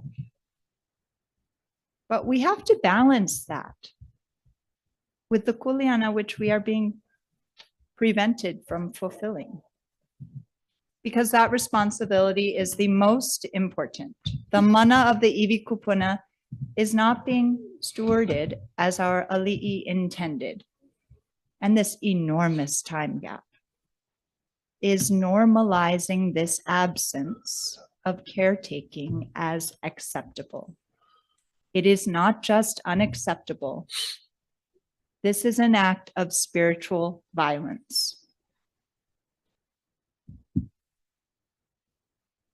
The state has failed the lahui by hiring this role as some personnel matter, by excluding so many of us who are here to help. It has not protected the Native Hawaiian traditional and customary practices as it is legally bound to. So I'm here to ask all of you, in this room today to do what you can to support the correction of this wrong decision. The illegitimate appointment must be undone, and the traditional family selection procedure must be respected. I'm an elementary school teacher, and I say this every day to my keiki. We humans make mistakes all of the time, and that's okay. But we must take responsibility for actions and mend and repair when trust has been broken. It's hard to admit when we are wrong and when we've done harm. But a connected community, such as we have, relies on this sort of honesty to move forward cooperatively. And to you, I will say, good leadership takes responsibility for its errors. It learns from them and bravely works towards the right solution. The right solution for Mauna Ala is simple. Reverse the illegitimate appointment and turn back to all of us to the long-standing partnership with our ohana. Because as Kumu Ayu said, we claim back this. This is our kuleana.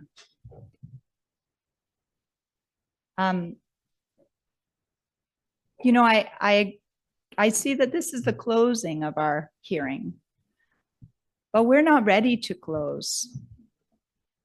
At the beginning,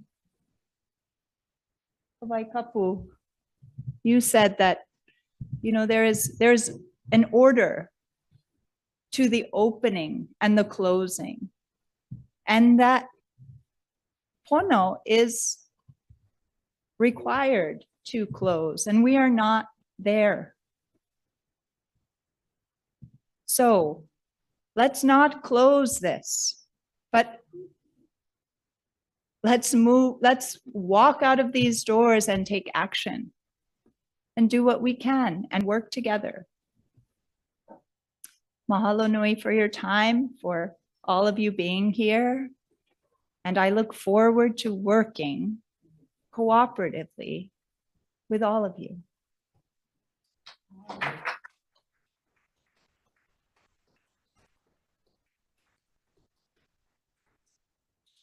Mahalo, Mimi. At this time, members, my colleagues, do you have any questions that you have or something you'd like to share? Senator Elefante. Yeah, thank you, Madam Chair. Thank you for hosting this meeting. This question, if I could bring back up Leimana as well as Kumu Ayu and Mr. Aki, if these people are still here. If you can go up to the mic. Yeah, I have a question for all three of you. Leimana. Is she still here? Yeah. Oh, okay.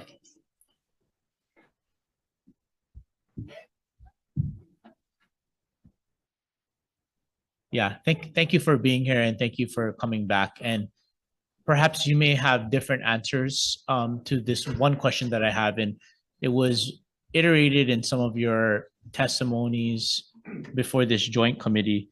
But I would just like to know, being that you have a lot of years of experience, you know, in terms of what you've seen with the hiring process for the curator at the mausoleum, in the past, have your three organizations been consulted with in terms of feedback and input for previous curators for that area? Well, obviously, our organization is over 118 years old, and I'm only 20, or over 100 years old, and I'm only 29. So I'm speaking off of what was told to me. But yes, I think as I mentioned in our testimony, that you know, there has been documentation since, I think it was the 1950s, that along the way and in different iterations, that I think each of our organizations have been consulted. You know, whether it's been formally or informally, I think the conversation was had. I do want to note that, we have each reached out, understanding that there was a vacancy. In another hat that I wear, I'm also the president of the Oahu Council of the Association of Hawaiian Civic Clubs. And we noted, we sent a letter to Chair Chang as well as to the governor in October of last year, noting that there was a vacancy and that, that we hope that, they would fill the vacancy, but at the same time that they would engage with the various Native Hawaiian orgs. So in short, yes, I think along the way, many of us have been consulted in different ways. And I think there's several people in this room who were actually consulted previously. Thank you. Yes, the daughters and sons have a history of being involved. And again, also on the personal side, Auntie Namahana was a member of the Daughters and Sons of Mama Kakawa. And in their discussions with Auntie Helani Doan, who served as Kuhina Nui for over 26 years, they discussed also items about the kahu and why it was necessary and how Auntie Namahana needed the assistance of Auntie Helani. So yes, there are those private conversations that go on, as well as those public ones that get recorded for history. Thank you. Thank you. And yes, the Aha Moku has been involved, especially in this one. A couple of months before we knew the vacancy was going to be opened, when we did find out, we went to DLNR because we're attached to DLNR and wanted to know what the criteria, what the process was, because I was getting calls from the different islands, the 8 islands that work with Aha Moku. And I was told that the process was going to follow the same process that has been followed for the past couple of decades, I think, for the past 3 or 4 park administrators, where the ones to select would be the director, the deputy director, and the park administrator. So at this time, there was only the director and the park administrator. And so they selected someone from within DLNR to be the 3rd nominating person. At that time, our people gave a list of criteria that was vetted by our ho'okumu, which is Kawaikapu Kalanihiwe. And that criteria was to make sure that whoever the selected person was, and I actually have it down in the PowerPoint. I didn't speak to it, but it's before you. So yes, Aha Moku did give input as soon as we could in the very beginning. At that point, we stepped back because we're not allowed to be a part of the selection committee. Thank you. Thank you, Madam Chair. Thank you. Any further questions? Senator Favela. Yeah, sorry, I know one question. I owe my Hawaiian community here an apology because I was told not to vote for our DLNR chair. And I gave her one chance because she's an Hawaiian.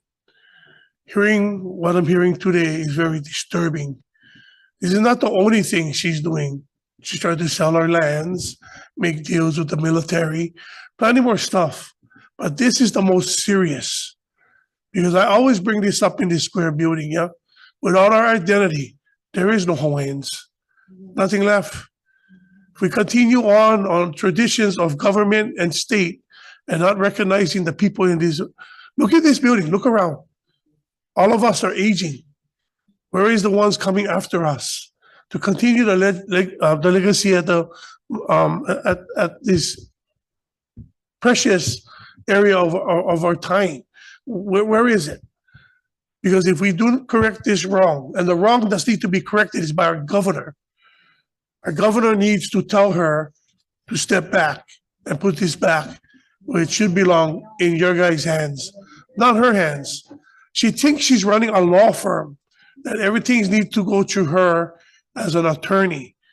So that's the reason why I'm very, very disturbed. I was very blessed to be here to listen to all of you. I got very educated today.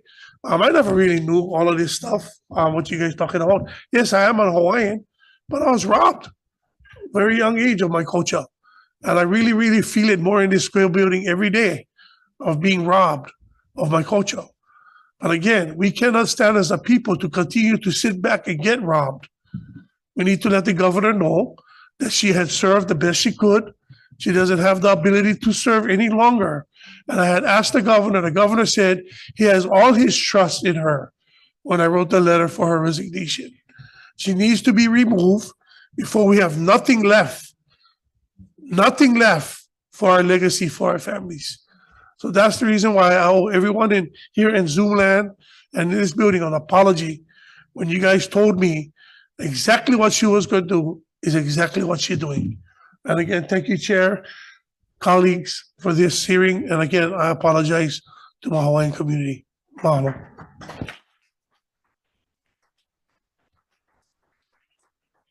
At this time, certainly there was a lot of information that we expected because I trust all of you. I am not Hawaiian, but my children are from the Waihe'i connection. And so I am also thankful in my discussion with Governor Waihe'i as well, when I decided with all the phone calls that I've been getting and the emails and listening on what's out there has been very troubling to me. And so the only way that we could do this is to bring all of you, the Lahui, and for us to get educated. And I, respect Senator Favela as well, because I think the sense and the feeling is with all of us in this building, I'm sure. And so it gives us time to reflect. And not only that you are Hawaiian, but we all have to realize that you all are the hosts of this state, and we must respect that. My father came from the Philippines in 1917, and for some reason, he was a young man, but for some reason, we lived in a sugar plantation, and he learned how to sew the throw net. And he took me, we never had a car, but he asked our neighbor. And out of 8 of us, I was the only one that followed him because I always wanted to take care of my dad to make sure that, he's around. And as a young girl, I went with him. We used to go down to Kapoho. We went to Kilakekua. And I'll tell you, he throws a net and he says, you're going to go out there and swim. And so that's how I learned to swim. I said, why am I going out there? Because you have to chase the fish into the net. So, however, and he always said, he was one of only 4 families in our camp that had a garden. And for some reason, he planted the kalo, the dry land kalo. And that's how I knew there was dry land kalo. And he always said, we must respect the people because we are on their land. And it has been with me for all these years. However, your mana'o today transcends, I'm sure, and I'm so happy that YouTube's around, because I'm sure my phone has been ringing as well. Can you send us the hearing notices? But I'm sure there's many out there who could not be with us today, and appreciate all of you for what you have educated us today. As Senator Favela did mention as well, my personal feeling right now is in the hands of the governor.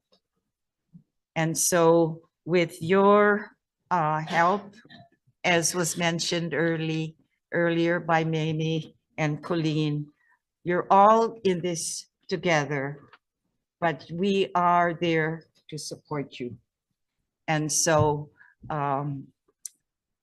let's pray that what you've done today is resonating throughout our state, and that something good will come out of it.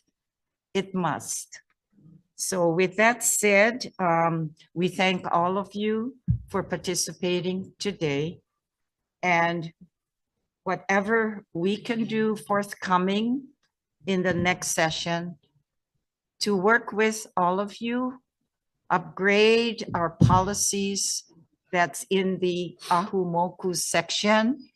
And I think I've gotten very well educated from the papers I've received from OHA.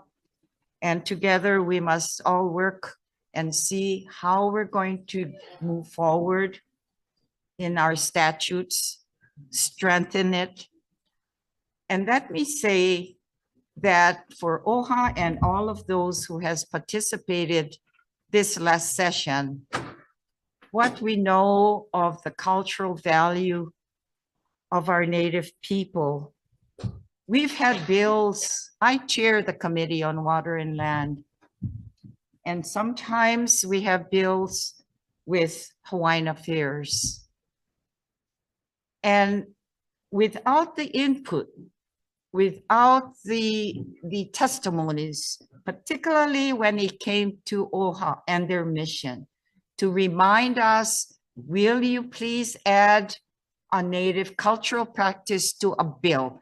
And we had many bills that we've made changes to make sure that a member of a task force or whatever that was noticed in a bill, but there was the missing piece. There was no cultural member that was in a bill, and we did it as far as we're concerned from what transpired in our committees. And hopefully you can continue to do that, to educate us and make sure that we add what we say. We add what we say by statute, by the Constitution, that you are all part of a piece of legislation going forward. So let's see and hope we can all work together in our role to do the people's work. And that's what we're here. And I'm so pleased that some of our members took time, because many of us are traveling, attending conferences, or just go back to the normal work and relax a bit, because it's going to come up before us soon. 2024 will disappear, but let's make sure that your work continues before the end of 2024. And just to let you know that there are many of us here that are with you as well. We will close this session, the Committee on Water and Land and the Committee on Hawaiian Affairs, as well as the presence of our Hawaiian Caucus Chair, ends this hearing. God bless and be safe.